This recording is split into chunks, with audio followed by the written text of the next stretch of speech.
Com alegria eu quero saudar você que nos acompanha nesta nossa reflexão do Santo do Dia. E hoje, dia 25 de fevereiro, a Igreja celebra a memória de São Tarásio.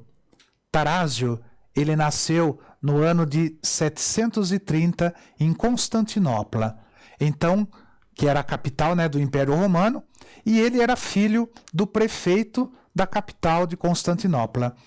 Ele cresceu recebendo educação cristã e literária. E terminados seus estudos superiores, ele foi nomeado chanceler pelo imperador Constantino VI. Tarásio, ele tinha muito prestígio na corte, tanto pelo seu saber como pelas virtudes cristãs.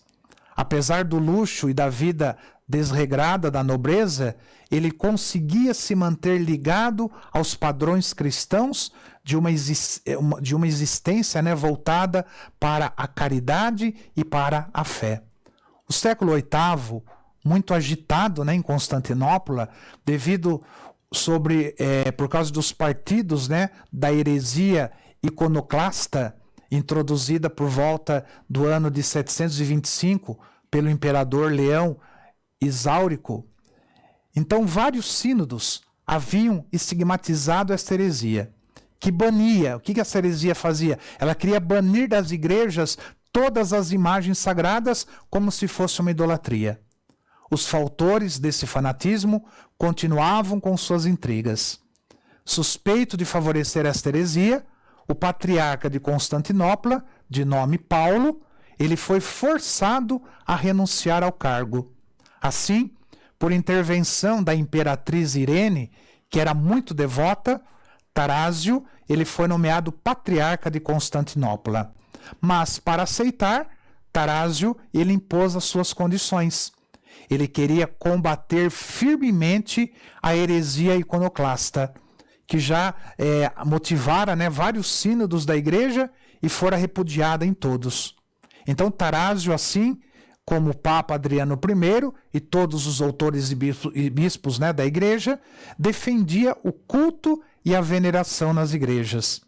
Para nós católicos, não há adoração à estátua, e sim uma reverência à memória dos santos, suas obras e sua santidade manifestadas na vida terrena, exemplo a ser seguido pelos fiéis.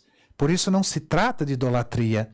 Tarásio foi um dos que exigiu um concílio, o de Nicéia de 787, para esclarecer esse impasse, de modo que as imagens pudessem permanecer. Então, com esse seu trabalho de conscientização, a heresia ela foi banida em definitivo das discussões da igreja. Tarásio, com a compreensão nítida de sua missão de bispo, ele deu exemplo de solicitude pastoral e de vigilância quanto à integridade da fé e à pureza dos costumes. Ele deu excelente prova de caridade para com os pobres, abrindo hospitais e vários abrigos. Ele admitia à sua mesa, pobres, a quem ele próprio servia. E quem o censurava dizendo que tal prática não era condizente com a sua dignidade de patriarca, ele respondia: minha única ambição é imitar nosso Senhor Jesus Cristo, que viveu para servir os outros e não para ser servido.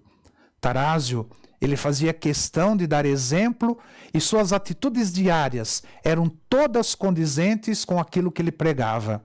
Por exemplo, quando o imperador pretendia tornar oficial uma relação fora do casamento que tinha com uma cortesã de nome Teodata, Tarásio, ele se opôs firmemente, sendo ameaçado de morte pelo Constantino VI, que pretendia conseguir da igreja o divórcio.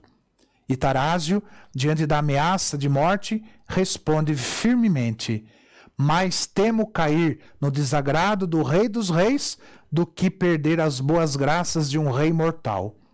Tarásio, ele suspendeu das ordens sagradas o sacerdote que aceitou benzer o casamento do soberano.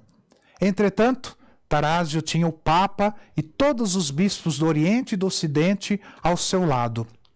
O imperador acabou morrendo antes de transformar a ameaça em condenação real.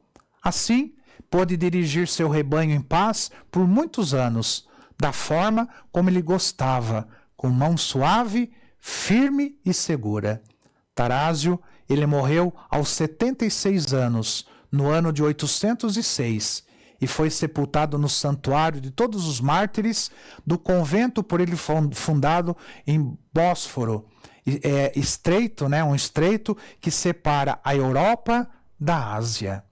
São Tarásio, rogai por nós. E que o Senhor te abençoe, em nome do Pai, do Filho e do Espírito Santo. Amém.